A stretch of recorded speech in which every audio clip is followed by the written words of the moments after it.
Welcome student in my advance phrases series, जिसमें मैं आपको 1 से 10 तक न्यू फ्रेजेस बताऊंगा जो कि मोस्टली न्यूज़पेपर और बुक्स में हमें देखने के लिए मिलते हैं। तो इसमें सबसे पहले है in order to. In order to का मतलब होता है के लिए या के उद्देश्य से। तो इसका फर्स्ट एग्जांपल है मैं धन कमाने के लिए यह काम करूँगा। तो हम इसे कैसे करेंगे? I will do this work. किसके लिए? In order to earn money. In order to earn money. इसका नेक्स्ट एग्जांपल है वह सफलता पाने के लिए 2 साल से पढ़ रहा है। तो के लिए, किसके लिए? सफलता पाने के लिए। तो हम करेंगे इसको ही has been studying for 2 years in order to get success. In order to get success. इसका दूसरा फ्रेज है in the face of. In the face of का मतलब होता है का सामना करते हुए या को देखते हुए, ऐसे हम बोल सकते हैं। तो इसका पहला एग्जाम्पल है बहुत सारी मुसीबतों का सामना करते हुए उन्होंने यह नौकरी पाई। बहुत सारी मुसीबतों का सामना करते हुए उन्होंने यह नौकरी पाई। They got this job in the face of so many difficulties. In the face of so many difficulty. तो इसमें हमने यूज किया है इन द फेस ऑफ का। तो इन द फेस ऑफ मीन्स का सामना करते हुए। नेक्स्ट इसी का एग्जाम्पल है तेज बारिश के होते हुए भी जॉन घर पहुंचा। तेज बारिश के होते हुए भी जॉन घर पहुंचा। John reached his home in the face of cats and dogs. मतलब John reached his home in the face of cats and dogs. तेज बारिश का सामना करते हुए या तेज बारिश को देखते हुए जॉन अपने घर पहुंचा। इसका तीसरा फ्रेजेस है एट द इंस्टेंस ऑफ या एट द वेहेस्ट ऑफ। इन दोनों का मतलब ही की कहने पर, ये दोनों ही मोस्टली दिखाई देते हैं हमें न्यूज़पेपर या बुक्स में। तो इसका मतलब होता है कि कहने पर। इसमें एग्जांपल ले सकते हैं हम तुम्हारे पिताजी के कहने पर मैं तुम्हें ये सारा धन दे रहा हूँ। तुम्हारे पिताजी के कहने पर मैं ये सारा धन तुम्हें दे रहा हूँ। तो I am giving you all this money at the instance of your father. या हम इसको ऐसे भी कर सकते हैं at the behest of your father. At the behest of your father. इसका सेकंड एग्जांपल है अपने दोस्त के कहने पर वह नदी में कूद गया। के कहने पर, तो he jumped into the river at the instance of his friend. At the instance of his friend. तो in at the instance of या एट द वेहेस्ट ऑफ कहीं पे दिखाई दे तो इसका मतलब होता है कि कहने पर या कि उकसाने पर। उकसाने पर भी बोल सकते हैं हम इसे, कि उकसाने पर। नेक्स्ट फ्रेज है इन view of. In view of. तो इन व्यू ऑफ का मतलब होता है को ध्यान में रखते हुए। को ध्यान में रखते हुए। जैसे एग्जाम्पल है तेज बारिश को ध्यान में रखते हुए मुझे दूसरी जगह बसना पड़ रहा है। तेज बारिश को ध्यान में रखते हुए मुझे दूसरी जगह बसना या रहना पड़ रहा है। तो in view of heavy rain I am having to shift to another place. In view of heavy rain I am having to shift to another place. इसका नेक्स्ट एग्जांपल है वित्तीय समस्या को ध्यान में रखते हुए तुम्हें सरकारी स्कूल में प्रवेश लेना पड़ेगा। You will have to get admission in government school in view of को ध्यान में रखते हुए। इन व्यू ऑफ फाइनेंशियल प्रॉब्लम। तो इन व्यू ऑफ में क्या होता है? को ध्यान में रखते हुए या को देखते हुए। नेक्स्ट पांचवा फ्रेज है इसका on the verge of. On the verge of. On the verge of का मतलब होता है की कगार पर। की कगार पर, कुछ होने ही वाला है। कहने का मतलब इसका होता है कुछ होने ही वाला है। जैसे एग्जाम्पल है वह नदी में डूबने के कगार पर है। वह नदी के पास खड़ा है और क्या है? वह नदी में डूबने के कगार पर है। He is on the verge of drawing in the river. On the verge of की कगार पर है या डूबने ही वाला है। He is on the verge of drawing in the river. दूसरा एग्जाम्पल है उससे एक शब्द मत कहो, वह रोने के कगार पर है या रोने ही वाला है, वह रोने ही वाला है। Don't say a single word because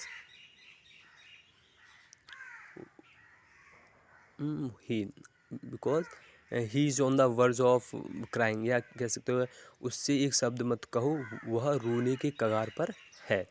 she is on the verge of crying. तो ऑन द वर्ज ऑफ का मतलब क्या हुआ दोस्तों, कि कगार पर है या होने ही वाला है, कुछ काम होने ही वाला है या कोई घटना होने ही वाली है, तो इसके लिए हम ऑन द वर्ज ऑफ का यूज़ करते हैं। मोस्टली आपने ये भी फ्रेजेस देखा होगा, गिवन और गिवन द फैक्ट दैट, ये बहुत ही अक्सर करके न्यूज़पेपर में दिखाई देता है। गिवन और गिवन द फैक्ट दैट, इसका मतलब होता है को देखते हुए, को देखते हुए। गिवन का मतलब देना, या गिवन द फैक्ट का मतलब देना वगैरह नहीं होता। मोस्टली न्यूज़पेपर या बुक्स में ये इसका मतलब होता है को देखते हुए। इसका एग्जाम्पल है 8 साल वर्ष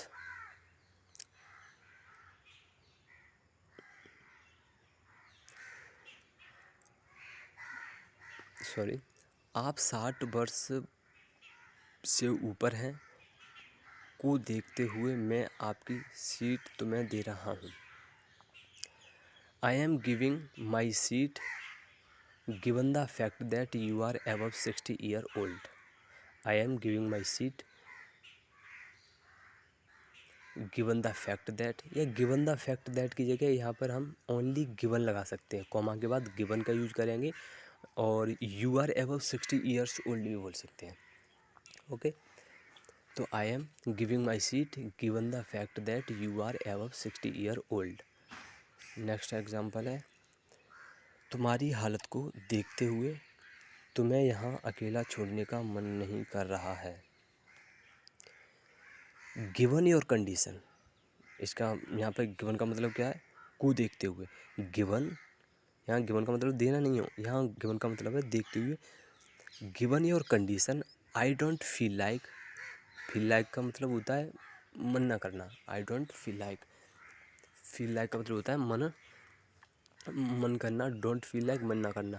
आई don't feel like living you alone here. Given your condition I don't feel like living you alone here. तुम्हारी हालत को देखते हुए तुम्हें यहाँ अकेला छोड़ने का मन नहीं कर रहा है। नेक्स्ट फ्रेज है in the vicinity of, in the vicinity of. In the vicinity of का मतलब होता है कि नज़दीक या के आसपास या के समीप, के नज़दीक के आसपास या के समीप।